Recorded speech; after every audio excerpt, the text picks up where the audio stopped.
So I got this idea of creating this system when I got a message, a delayed message from my yoga instructor about a payment that I had to make to him. And I got intrigued and I inquired how exactly he was managing his business systems and managing his data. And this is what I got to know from him, was that he was using a note-taking app and he was recording all of his sessions manually, and at the end of certain number of sessions he would do a calculation and send out the payment details to the clients. I wondered if I could make some enhancement to the system to make it a bit more efficient, because obviously I could see a lot of scope for that. I asked him if I could do something and create a system for him so that he can do a better job of tracking the sessions and to do the calculation part also somewhat automated. I got on a call with him and I tried to understand how exactly he tracks his sessions and does his calculation for the fees that his client has to pay out to him. And then I came up with the Airtable database that looks something like this. This particular version is a little bit enhanced from the version that I created that time for the yoga instructor, because since then Airtable has come up with a few new enhanced features and I have implemented those in this version as well, and that is what I want to show you right now. This system was specifically created to manage client details, enrollment details, and tracking of session for the purpose of calculation of payments. But if your business is remotely anything that does something like these, then probably you can find something helpful in this particular system, or you can even take some ideas and create a business system for yourself. I broke down the requirement for this system and came up with three main tables to capture my data. One table to hold client personal details, second table to hold enrollment details, namely each client, fees per person, start date, end date, and which batch the client will be enrolled in, etc. And lastly, a third table that would capture session attendance for each day for each client. Then to populate data into these tables, I created some forms to add a client, add an enrollment, and add tracker records for each client for the month. I will explain the usage of these forms with the use cases that the yoga instructor would generally need for running this business. So obviously the most basic use case in this situation would be to add a new client when he acquires one, and then add an enrollment for that client that we just added. The next use case would be tracking a session attended by these clients. This would help us count the number of sessions attended by clients and then use that number to calculate the payable amount after a certain number of days are completed. In this case, for simplicity, I do it once in a month. Now, how do I get these tracker rows for these clients? For that, I have a third form created which would be used by the instructor to create a tracker for each of his clients for the coming month. That means, let's say the instructor has 10 clients. He needs to start tracking their sessions for the month of February. Then ideally he would be creating these tracker rows at the end of January in the tracker table. A convenient method again would be to use a form that lets him pick each client and the tracker period he is creating. This would create a row for the month of February in the tracker table for each enrollment, because the fees are going to be picked from the enrollment table.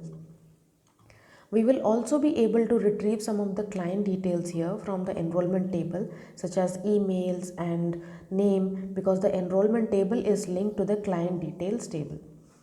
Now for my convenience, if I am the one who is using this table, then I would create bookmarks to these forms in my browser and use the respective forms as and when I need them. To use the tracker also, I can create a view that shows me the current month's record, ideally grouped by patches. But recently Airtable released a feature called Interface, and this is a wonderful opportunity to use updated records as a visually appealing page rather than updating the records within a view. Finally, the last use case, but the most important one, is to create invoices that he can send to the clients at the end of each month. At this step, I can actually add automation to the field change, so that when I select the option called send invoice to client, that would trigger an action to send an email to that respective client. Now, in order to actually send emails, Airtable needs a pro version upgrade, but there are some other things that a free Airtable automation can achieve, and I use one of those things to send email in an indirect method called mail merge. What mail merge does is that also sends bulk personalized emails to people, but from a spreadsheet. and I use the automation to send these details to that sheet instead, and then use an add-on button from the spreadsheet to send emails at once. I'm not going to include those steps in this video, but if you would like me to create a video on that, I can definitely create that as well. But for the time being, I will leave a link to an IGTV video in the description that I had created on my Instagram account a while ago, explaining how I use mail merge to send bulk emails. That does not include integration with Airtable, but it just explains how mail merge can serve as a tool to send personalized emails in bulk. There is a fourth use case in this system as well. When you need to update the fees for anyone, then put an end date to the current enrollment of a person, add a new enrollment for the same person with a start date, and use that enrollment to create the next tracker row. This means, let's say from February, if you need the fees of 5 of your client to be updated, then by January end you would be ending the enrollments for those 5 people and add new enrollments for them with the updated price, and then add tracker rows for those 5 clients for February and link up their new enrollments to these trackers. Finally, you would have to add tracker rows for the remaining 5 clients as usual. Now coming back to our session tracker system, I hope that I could demonstrate how a simple tracking system could be designed with a tool that lets us manage and handle our business data so well, and it becomes much easier to stop things from falling through the cracks. I know many would still stick to their old method of writing things down in a notepad and count sessions for the purpose of payment calculation, but I also know that there are others who would much rather prefer a system that takes care of things in a systematic order and lets them not just track all the important details efficiently, but also use the data to do some analysis or generate report, etc. For example, as you can see, we have a neat way of looking at our incomes monthly, yearly, or by any other group that makes sense to you. If you want to try this system, I'll be happy to send you a template to you.